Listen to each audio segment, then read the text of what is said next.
L'actualité locale et régionale en continu. Grand Lille TV, toute info. Bonjour à toutes et à tous et bienvenue sur Grand Lille TV en ce lundi 11 juillet. Toute l'actualité du jour dans votre métropole lilloise. Et on ouvre d'abord cette édition avec ces images de l'ambiance d'après-match hier à Lille après la défaite de l'équipe de France en finale de l'Euro. Les Bleus ont donc été battus par le Portugal qui s'offre ainsi son premier titre de champion d'Europe. Forcément en France et dans la fan zone de Lille, c'était la déception qui primait hier soir, mais aussi tout de même la fierté d'avoir vu la France aller jusqu'en finale de son Euro.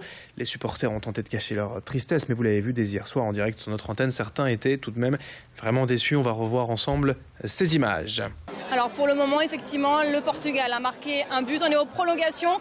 Et ici, bon, il y a eu beaucoup d'émotions, beaucoup d'adrénaline aussi. Et puis ici maintenant, c'est un tout petit peu plus la déprime, la déception. Mais nous sommes avec des supporters, notamment avec Romain. Comment ça va, Romain ? Bah pas trop bien, hein. On perd 1-0, on est très déçus. C'est le Portugal qui sort vainqueur de cet Euro 2016. Oh, choqué! On est très déçus parce que ça a été une équipe qui a été un peu mangée par le stress, on va dire. Ils ont été un peu endormis pendant tout le match. Et ils se sont réveillés sur les dernières actions, mais ça n'a pas été suffisant. Le but, personne ne l'a vu venir, je pense. On va se contenter d'être vice-champion quand même, c'est déjà pas mal. C'est dommage, mais non, moi j'aurais juste aimé que les jeunes générations, que les enfants auraient pu vivre ce que nous on a pu vivre quand on était plus jeunes, avec 98, avec 2000. J'aurais aimé avoir juste une soirée de fête. Et malgré la défaite, je vous le disais, on continue de porter haut les couleurs françaises avec ce maillot. On est fiers du parcours de l'équipe de France dans cet Euro. Autre info en image, en ce lundi, la séance plénière du Conseil régional des Hauts-de-France, vendredi, avec un certain nombre de délibérations votées, notamment le logo de la grande région, choisi après plusieurs semaines de consultation auprès du public. Lors de cette séance plénière, le Conseil régional a aussi voté concernant les transports et la sécurité, la mise en place d'une quarantaine de caméras de vidéosurveillance installées prochainement dans les gares. L'écologie aussi au programme avec le développement de l'éolien industriel dans la région. Et à propos notamment de ces caméras dans les gares, on écoute Gérald Darmanin, le premier vice-président de la région, au micro de Marine Kijek avec Laurent Ogne. Sur ces 120 gares, il n'y a qu'une vingtaine de gares qui aujourd'hui ont des caméras de vidéoprotection, dont la moitié de ces 20 gares, donc une dizaine, ont des caméras HS. Voilà, elles ne fonctionnent plus ou elles fonctionnent extrêmement mal. Donc notre objectif, inscrit dans le protocole, c'est 40 gares équipées entièrement dans le cadre de ce protocole.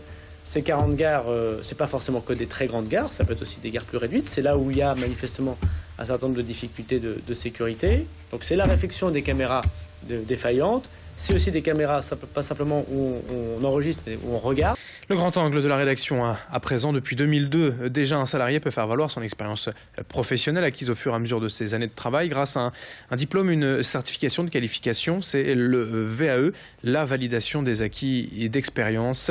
Il faut justifier de 3 ans d'activité professionnelle pour y prétendre. Ce VAE est surtout destiné à celles et ceux qui n'ont pas ou peu fait d'études, mais qui ont quand même acquis des compétences au fur et à mesure de leur poste. C'est le choix notamment de Malcolm Diana, 24 ans, qui travaille depuis déjà 16 ans. Il est au micro d'Idil Gunay, c'est elle qui est allée à sa rencontre. À Touflers, ERTP Ibon est spécialisé dans la fabrication et l'entretien de pompes exportées aux industriels du monde entier. Parmi les 56 salariés, Malcolm Diana, arrivé dans cet atelier il y a 8 ans comme monteur et opérateur de bancs d'essai. Sa mission, aujourd'hui, tester l'étanchéité de cette pompe. Ce qui me motive dans mon boulot, c'est avant tout une petite passion pour la mécanique, qui m'a toujours un peu stimulé. Et aussi une satisfaction de pouvoir créer des pompes qui peuvent peser jusqu'à 4 tonnes par moment, qui est assez impressionnant. À son arrivée dans l'entreprise, Malcolm était titulaire d'un bac professionnel. En 8 ans, il a acquis au quotidien une certaine expérience et un savoir-faire précieux. Quand je suis arrivé, je partais de zéro, donc je ne savais pas vraiment les bases de la mécanique, j'ai rien du tout. Tandis qu'aujourd'hui, j'évolue et je sais monter des pompes, tester des pompes, les contrôler, vérifier si tout va bien. Et j'ai acquis pas mal d'expérience au fil de ces 8 ans. Pour faire valoir cette expérience et faire reconnaître ses compétences, Malcolm Diana a choisi d'entamer une VAE, une validation des acquis de l'expérience, prise en charge par le FONGECIF. Il a jusqu'au mois de novembre pour constituer un dossier explicatif de ses missions quotidiennes. À la clé, un diplôme, le BTS, soit un bac+2. C'est complètement sur un jury, donc j'ai aucun cours pour ce diplôme. C'est juste sur ce que je fais au quotidien. Prochain rendez-vous pour Malcolm, janvier 2017, pour un passage devant un jury de 6 professionnels, dans l'objectif d'une reconnaissance officielle de ses 8 années d'expérience. Et puis on termine ce journal avec ces premières images de l'ouverture à venir de l'Institut du monde arabe à Tourcoing. Une première en région après l'installation à Paris de ce haut lieu culturel en 1987. L'IMA s'implantera dans le centre-ville rue Gabriel Péry à la fin des travaux prévus en septembre 2017. C'est en fait l'ancienne piscine de Tourcoing, non aménagée depuis 1999, qui accueillera cet institut. Au menu des cours d'arabe, des conférences, des expositions, en collaboration notamment avec l'IMA de Paris qui prêtera des œuvres à son petit frère. Le coût des travaux est estimé à 1,7 million. Ce projet est à l'origine d'un groupement d'intérêt public avec la ville de Tourcoing, de Roubaix, ainsi que la région des Hauts-de-France et la métropole européenne de Lille. Présentation au micro de Clotilde Le Guébac. L'idée, c'est de rendre plus accessible et puis aussi faire peut-être taire un certain nombre de lieux communs, d'a priori négatifs sur cette culture, sur ce monde, sur ce qu'est le monde arabe. Évidemment, notre approche, elle est laïque. Totalement laïque.